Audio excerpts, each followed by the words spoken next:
Hello student, good morning. How are you? Okay. Health is wealth. Mind it well. Okay. बघा आता आपण आज विज्ञान सायन्समध्ये जरा थोडंसं 10वीत आहे 9वीत आहे आणि 12वीला पण आलो आहे. ओम्स लॉ फिजिक्समध्ये येते 12वीच्या, 10वीला सायन्समध्ये, 9वीला सायन्स फर्स्टमध्ये. ओम्स लॉ काय सांगतो? Ohm's law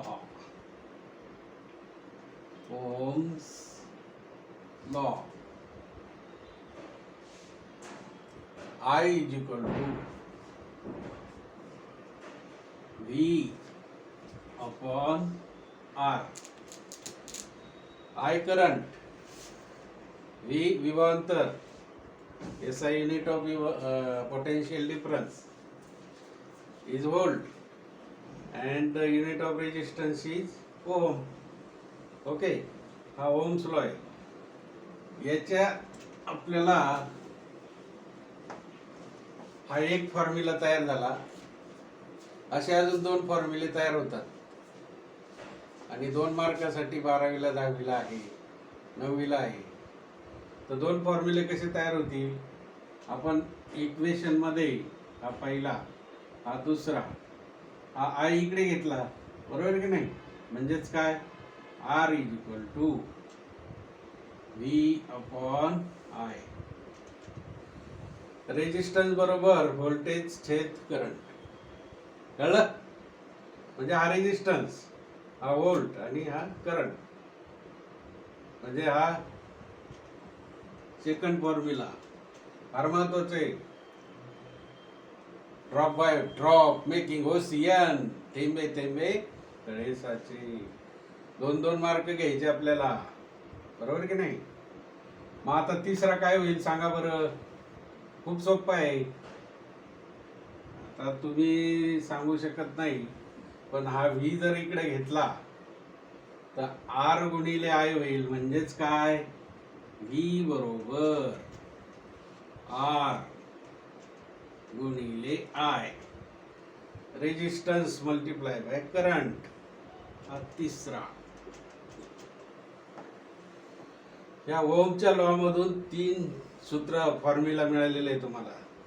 3 types of formula we are getting. Okay, carries 2 marks. Okay, आता तुम्हाला थोडीशी किंमत, mega ampere, 1 mega ampere, 1 mega ampere, 1 milli ampere, mega नाही, 1 milli ampere is equal to 10⁻³ ampere. ये स्टँड फॉर ए, एम्पियर. ये हे काय आहे? एम्पियर आहे, विद्युत धारेचं एकक. आता 1 milli ampere is equal to 10⁻³ ampere.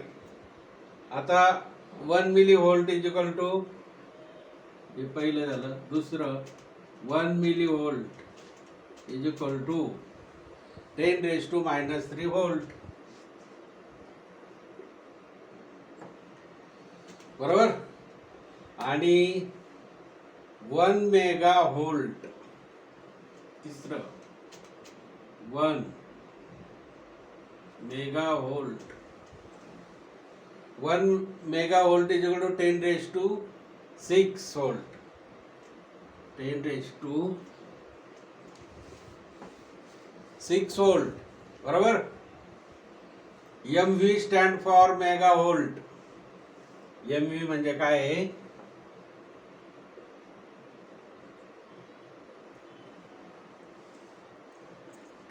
Mega volt. MV म्हणजे मेगा व्होल्ट. आता एक युनिट बघूया. SI unit of R. SI unit of R is, म्हणजे R म्हणजे रेजिस्टन्स, त्याचं युनिट SI युनिट ओम आहे. ते अशा प्रकारे लिहितात ओहम.